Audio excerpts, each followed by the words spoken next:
Coming up in this week's episode, we're going to be taking a look at the lenders that have changed rates this week, along with those lenders that have changed their criteria. We're also going to be taking a look at the latest swap rate chart and what the potential means for mortgage rates going forwards. We're also going to be taking a look at some social media guidelines that have been released by the Financial Conduct Authority and things that you should look out for when following people on social media. We're going to be having a chat about the Bank of England base rate cut and the potential for when that might happen next. And if you are a first-time buyer who's struggling to save for a deposit, then we're going to be looking at a brand new product that's just been released, a mortgage where you only need to put down a £5,000 deposit. Hello and welcome to the UK Mortgage Market Insight for the weekend in the 28th of March 2024. I hope find you all well. So firstly, let's take a look at the lender rate changes this week. Now, there's been a little bit of confusion about what's actually going on in the market because the data from the Bank of England is suggesting that they're going to be starting to cut base rates soon. Inflation is on the way down to its 2% target, and we've seen swap rates reducing. But this week we've had some lenders increasing rates and some lenders decreasing rates. This is for a variety of reasons, and understandably it does cause confusion with consumers, but overall the expectation is that the lenders' rates will gradually start to come down and reduce, which is going to be great news. But just a summary of this week's changes. The Skipton Building Society have increased 2-year fixed rates on their purchase range, and they've increased the 2- and 5-year rates on their remortgage range. Generation Home have made rate reductions across selected fixed rate products. Aldermore have introduced new and they've reduced fixed rates on their broker exclusive products. The Leeds Building Society are reducing selected fixed rates by up to 0.25%, and there's a mixture of increases and decreases on their existing customer products. The Mortgage Work have reduced selected fixed rates, and Accord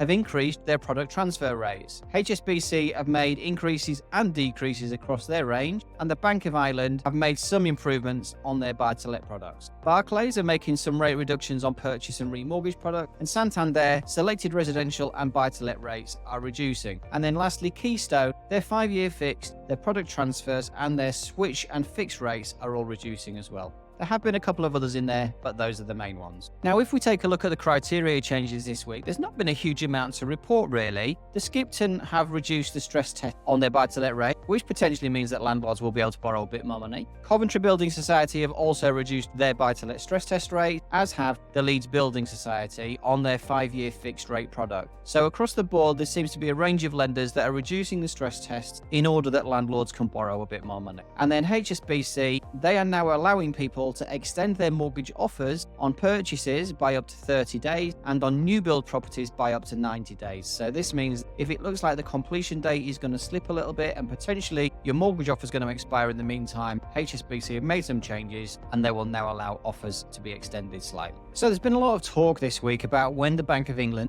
might be making that first all-important base rate cut. And traders in the markets have actually been considering the fact that could the first cut come in May? Obviously, no one knows when it's going to come. It's all going to come down to the decision that the 9 members of the MPC all make together and who votes for what. So Andrew Bailey there saying that it is good news, that inflation is almost at target. There's a few other things that they want to consider, but when is that first base rate cut going to come? Now, traders in the marketplace are saying that they think that it could come in May, and the hope is that they actually cut them before the Fed and before the European Central. Normally we wait for those people to make the first cut and then we tend to follow suit, but actually for once it looks like the Bank of England might be standing on their own 2 feet and deciding the best for the UK rather than waiting to see what other economies do. So is it going to come in May or is it going to come in June? Since the beginning of the year I've been predicting that it would come in June.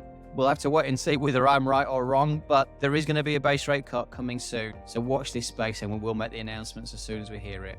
But what do you think? When do you think that first rate cut is going to come, if at all? And so next up, the release yesterday of a new mortgage product aimed specifically at first-time buyers, and in particular for those first-time buyers that are struggling to save for a deposit. This mortgage by Yorkshire Building Society and their intermediary arm Accord Mortgages has been released for first-time buyers only who are buying property. Now it excludes flats and new build properties, so it's aimed at existing housing stock. The maximum purchase price is £500,000 and the minimum is £100,000. You have to take a 5-year fixed rate mortgage and the rate is 5.99%. But essentially, if you're purchasing a property at £500,000, you still only need a £5,000 deposit, which is 1%. Now, you can apply for a joint mortgage, and as long as one of those purchases is a first-time buyer, then you still qualify for this mortgage. So if we just take a look on screen, this was a report in Money Week. The Yorkshire Building Society launches a 99% loan-to-value mortgage. Is a low deposit mortgage a good idea? We were asked for our comments about this, as you can see here. And so the bunny is out of the hat just in time for Easter with this innovative product aimed at those who need it the most.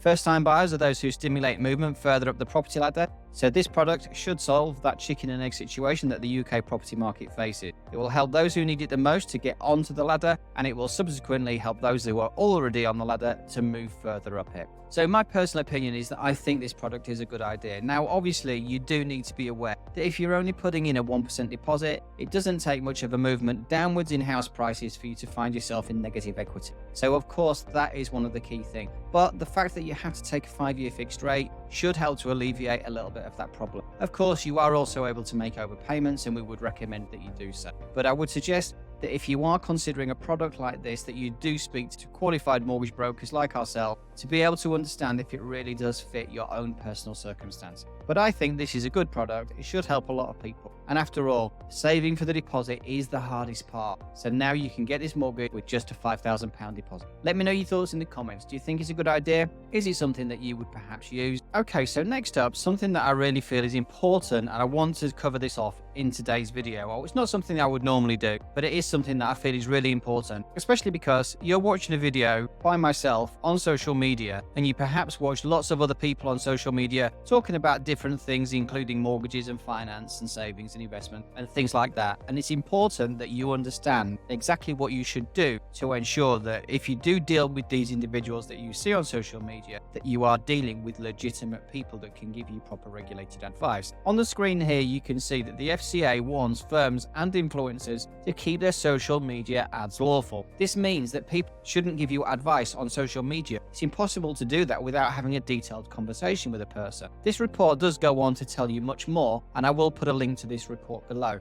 I just want to show you something that's on all of my social media profile, and it's my beacons link. So if I just click on my beacons link over here, when you go onto my social media profile, you can press this link and this is what you will see.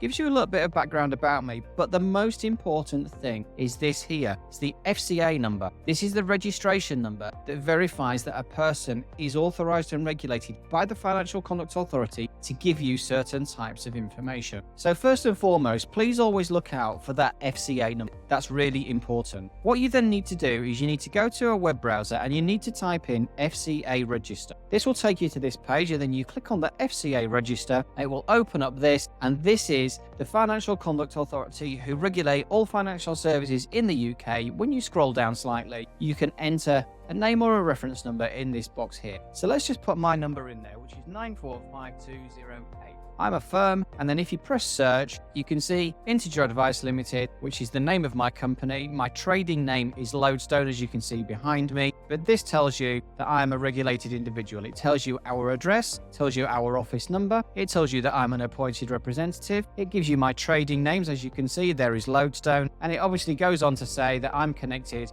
with a mortgage network known as Stonebridge, and that we are regulated mortgage and protection advisors. If you're listening to people on social media, please make sure that you can see their FCA number. They're not quoting an FCA number, then there's a good chance that they shouldn't actually be even producing social media content in relation to financial services. So please have a look out for that. It's very, very important. There are far too many people on social media that are giving out information in relation to mortgages and other financial services, and they really shouldn't be. So please be careful who you listen to. And so lastly this week, time to have a look at the swap rate chart to see what's happening with rates and potentially mortgage rates going forward. So just to know, this is actually being recorded on Wednesday evening. So these numbers that we're seeing at the top are showing that there's been a reduction during the course of today since the close of business last night, but the overall trend is that swap rates are still on their way down, which is good news. As you know by now, if we scroll down slightly and we have a look at the 2-year rate, you can see that on the 27th of March, the rate was 4.342. That's getting very close to where we were at the end of January, and it's not a million miles away from where we were at the end of December, which is when we were starting to see the low fixed rates coming from lenders. Likewise, if we look at the 5-year, 3.77, getting closer to where we were at the end of January and not a million miles away from where we were at the end of December. It looks like swap rates are continuing their downward trend. This is a great indicator because it means that we're starting to see lenders reducing their rates, and over the next few weeks we're likely to see this happen more regularly and pricing will improve. So if you're going to be in the market for a mortgage soon, whether you need to remortgage or purchase, it looks like rates are going to start to get low. So hopefully that's useful, but if you've got any questions, then please drop them in the comments below and I will respond when I get a chance. So that brings us to the end of this week's episode. I hope you found it useful. As always, links to all of the articles will be in the notes section, so you can go take a look at them yourselves. Thanks very much for your interest. As I say, if you're not following the channel already, please do consider subscribe. It is greatly appreciated. We're on YouTube, TikTok, Instagram, and Facebook, all the social media channels. Please, whichever one you prefer, do give us a follow or do subscribe, and do like and share the video just so that the message gets out to more and more people. The video is a day early because tomorrow's Good Friday, so that leaves me to say I hope you all have a fantastic long Easter weekend, and I'll be back next Friday at the usual time with the weekly update. Take care.